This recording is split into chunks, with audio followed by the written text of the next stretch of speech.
Eu sempre falo que o funcionário que entende que a empresa precisa ganhar e dar lucro para a empresa é um funcionário que a empresa não vai mandar embora tão cedo. Que é o que veste a camisa, que tá difícil, né? Isso.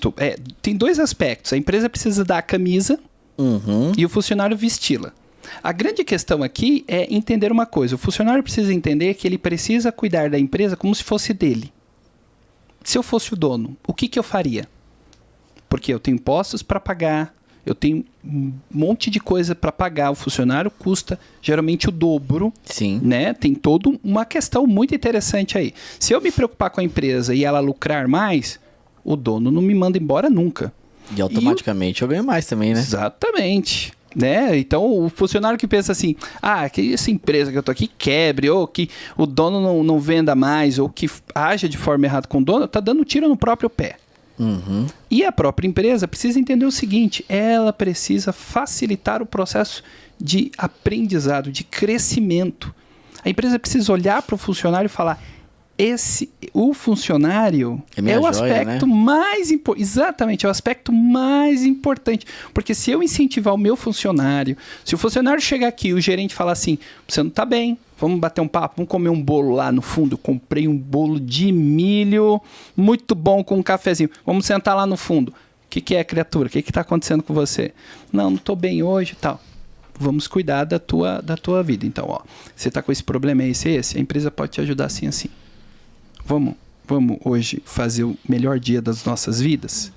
E eu tô aqui do seu lado, eu tô aqui. Agora, quando o funcionário vem com tanto problema e já vem com meta, objetivo, só isso, automaticamente ele vai olhar para o cliente como meta e objetivo. Meta e objetivo. Olha só que interessante. Cifrão, né?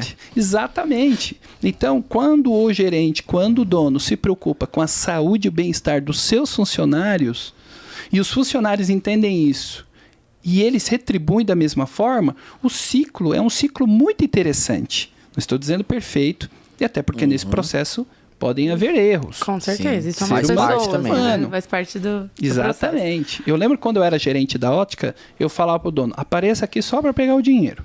Ele chegava lá, pegava o dinheiro, né, nega? Olhava todos os custos, eu gerenciava, eu cuidava de tudo. Falava, olha, eu tenho uma coisa legal aqui. Você pode ficar tranquilo, que em relação à ótica, pode deixar na minha mão, eu te presto contas até do alfinete aqui. Mas deixa eu trabalhar do meu jeito. Me dê liberdade, que eu gosto de liberdade para trabalhar. Então ele chegava, abria, entrava na ótica, falava, e aí, como é que foi? Foi assim, essa peça foi vendida dessa forma, eu dei um desconto aqui, mas esse daqui, eu consegui fazer um trabalho muito bom e a gente conseguiu vender esse produto que interessava para a empresa. Já superou aquele desconto que eu dei. Exatamente. Então, eu sempre tenho que pensar como funcionário que eu preciso ganhar mais, e se eu penso que a empresa vai ganhar mais, eu vou ser um funcionário que a empresa não vai querer dispensar tão cedo. Sim. E a empresa tem que olhar o funcionário como ser humano. Eu vou cuidar desse ser humano, motivar. Mas isso falta também, né, professor? Eu acho que falta esse cuidado. Até ontem no clube, que foi uma das aulas que eu dei ontem sobre o CORES, que é uma ferramenta de gestão de pessoas, que é análise de perfil comportamental. E junto tem um jogo que se chama CORES, né? E o jogo é realmente para fazer a pessoa se sentir, se abrir. Porque às vezes é difícil a gente falar de problemas, ou muita coisa a gente não acessa. E quando você faz uma jogada dessa mais empática, essa troca fica muito mais leve. Sim. E a pessoa realmente às vezes se emociona, ela se abre. E a gente percebe que tiram todas as armaduras ali. Sim. Então, a importância da comunicação e de um feedback realmente mais empático, né? Que eu acho que é o que falta.